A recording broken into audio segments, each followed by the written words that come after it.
Welcome everyone and welcome grade 7 learners for another music lesson.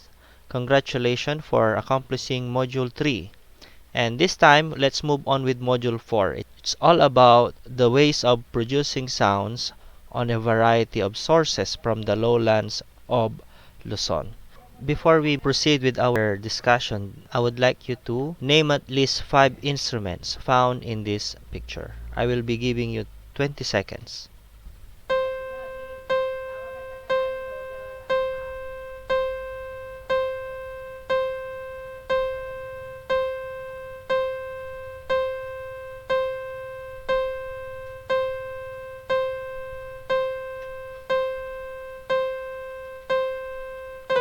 Time up. Let's see if you were able to identify at least 5 musical instruments. On the picture, there was a violin, tenor saxophone, alto saxophone, bass drum, snare drum, cymbals, trumpet, trombone, and double bass. So here is the violin, the tenor saxophone, the alto, okay, and the snare drum, bass drum, and cymbals, trumpets, the trombone, then the double bass. Okay? Did you know that we can classify the different instruments based on how it produces sounds? Pwede natin siyang igrupo kung papaano sila nakakapag-create ng tunog. For example, the guitar produces sounds in a different way from a flute. Alam naman natin na ang gitara, iba ang tunog niya sa flute. At yung paraan kung papaano na ilalabas yung tunog mula sa gitara ay iba sa paraan ng flute. What is it, class? How do we classify instruments based on how they produce sounds? It is called the Hornbostel sax system. It is a system of classifying the different musical instruments based on how it produces sounds and what materials it is made of. Sa pamamagitan ng paraan kung papaano siya naglalabas ng tunog at kung ano ang materials na ginamit, ay malalaman natin kung ano ang kanyang kinabibilangang grupo. It was developed by Erich Moritz von Hornbostel, an Austrian music scholar, and Kurt Sachs, a German organologist. So what are the different classifications of the Hornbostel sax system? One is aerophones. Aerophones produce sound primarily by causing a body of air to vibrate because of the air blown inside. For example, we have the flute, the saxophone, the piccolo, those instruments that belong to the woodwinds and brass. Second are the chordophones. Chordophones produce sound through its vibrating string or strings that is either plucked, strummed, or used with a bow. So, ito yung mga instrument na kinakalabit. Example, we have the guitar, the bandurria, those instruments that belong to the rondalia ensemble, and those instruments that belong to the string family, like the violin, the contrabass, the cello, and the viola. Third, we have idiophones.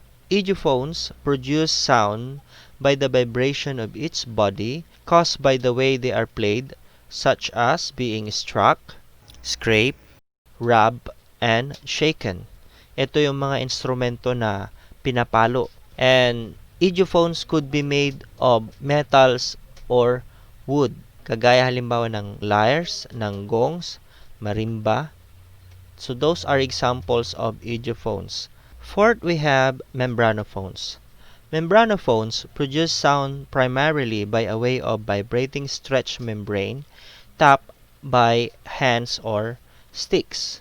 So these are instruments that produce sounds because they have a vibrating membrane, just like the timpani. Okay? Yung bass drum, yung snare drum, meron silang membrane. Yung parang skin niya, okay?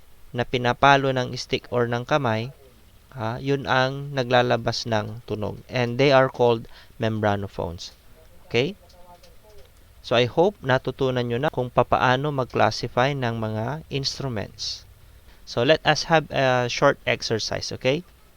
So read the following statements and answer what is being asked or described. Are you ready?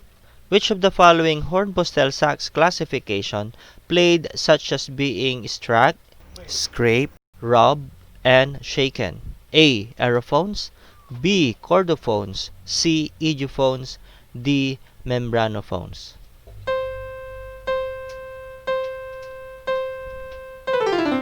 You're correct. It's idiophones. 2. When the sound is produced primarily by causing a body of air to vibrate by blowing inside. A. Aerophones, B. Chordophones, C. Idiophones, D. Electrophones.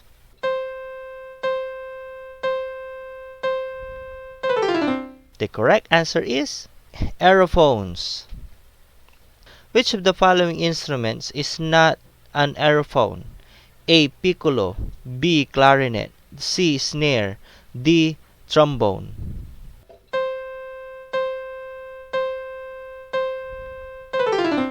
Very good. The correct answer is letter C. Snare. Number 4. Which of the musical instruments serves as the percussion? A. Alto saxophone, B. Panpipes, C. Trumpet, D. Kiskis.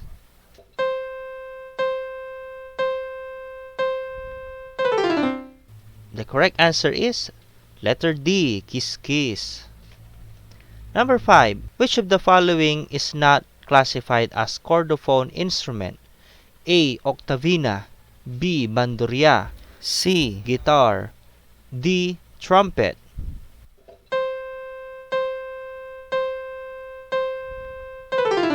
The answer is letter D. Trumpet. Okay? Congratulations. See you on Module 5. Goodbye.